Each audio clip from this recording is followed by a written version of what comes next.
Yang pertama, tentang status keberlakuan dan wajib serta tidaknya ya.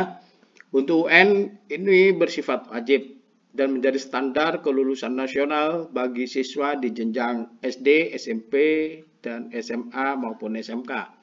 Sedangkan tes kemampuan akademik atau TKA ini tidak wajib, bukan menentukan kelulusan siswa.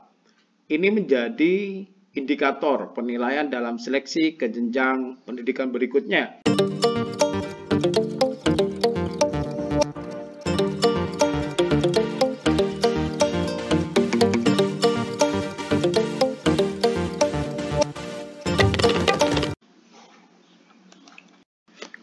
Kemdikdasmen resmi ganti ujian nasional menjadi tes kemampuan akademik atau TKA.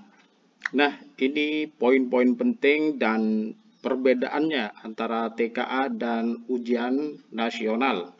Nah, Bapak Ibu sekalian yang luar biasa, kali ini kembali bersama Pak Gurupedia menginformasikan atau menyampaikan informasi terkait dengan digantinya ujian nasional menjadi TKA. Nah, ini pertanyaan yang sudah banyak dijawab di pemberitaan. Nah, pada kesempatan kali ini kita akan membahas tentang poin penting perbedaan-perbedaan apa antara ujian nasional dan TKA ini. Bapak Ibu sekalian, untuk menjawab teka-teki tentang ujian nasional ini, kabar-kabar sudah menjelaskan tentang bagaimana Kemdikdasmen mengganti ujian nasional menjadi TKA. Silakan perhatikan perbedaannya ya Bapak Ibu sekalian.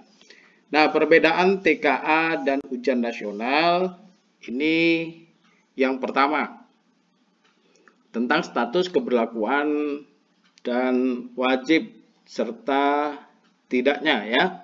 Untuk UN ini bersifat wajib dan menjadi standar kelulusan nasional bagi siswa di jenjang SD, SMP, dan SMA maupun SMK.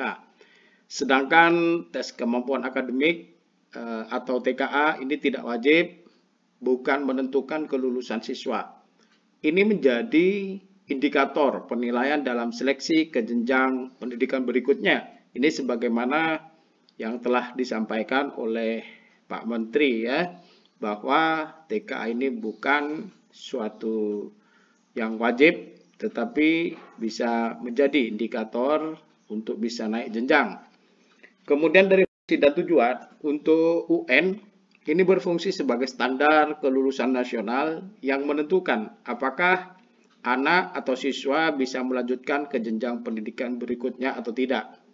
Sedangkan TKA ini bertujuan untuk menilai kemampuan akademik siswa secara lebih objektif, serta digunakan sebagai salah satu indikator untuk masuk ke SMP maupun SMA, serta perguruan tinggi nasional melalui jalur prestasi gitu ya. Nah, kemudian yang ketiga, untuk jenjang pendidikan yang menerapkan. Jadi kalau UN ini dilaksanakan di SD di kelas 6, Ibu. Kemudian di SMP di kelas 9, serta untuk SMA ataupun SMK ini di kelas 12.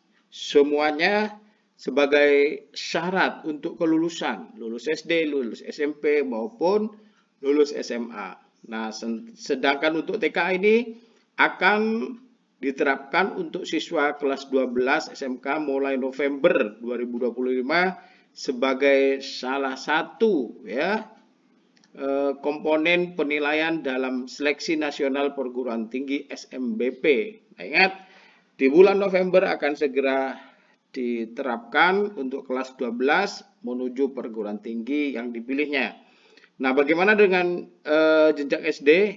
Untuk SD ini sebagai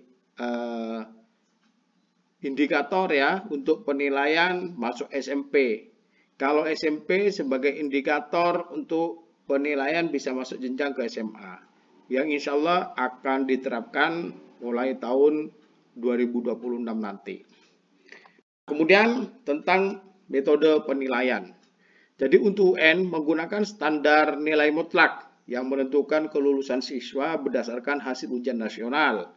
Namun untuk TKA menggunakan hasil tes akademik sebagai salah satu indikator seleksi tanpa menjadi standar kelulusan mutlak.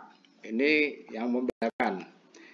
Kemudian UN ini dihapus karena dianggap kurang relevan dan memiliki banyak kontroversi, Bapak Ibu.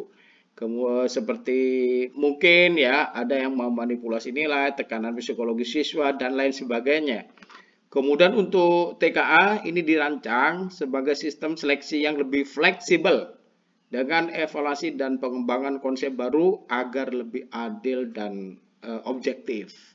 Nah, itu 5 perbedaan penting di antara UN dan TKA. Nah, ini selanjutnya indikator seleksi pendidikan Indonesia bahwa jenjang SMA, SMK, dan perguruan tinggi nilai TKA ini menjadi salah satu komponen penting ya untuk masuk PTN. Kemudian nanti akan dimulai November 2025 untuk seleksi perguruan tinggi di tahun 2026-2027. Sedangkan untuk SD ini akan diterapkan mulai 2026 gitu ya. Nah, Bapak Ibu, demikian informasi ya tentang seperti apa ujian nasional dan TKA. Nah, kita udah tahu positif menerapkan tes kemampuan akademik anak. Sekali lagi jangan lupa bukan syarat kelulusan ya. Ini yang membuat lebih berkeadilan sehingga besok lusa setelah benar-benar diterapkan tes kemampuan akademik menjadi syarat atau indikator yang bisa diukur penilaiannya menuju jenjang berikutnya. Sehingga anak-anak yang memiliki prestasi bagus setelah diuji dengan TKA bisa masuk sekolah yang dianggap relevan dengan prestasinya. Demikian dari Pak Gurupedia, semoga bermanfaat. Terima kasih sudah subscribe, like, and share. Terus dukung channel ini menyajikan informasi terbaru. Demikian, terima kasih, salam luar biasa.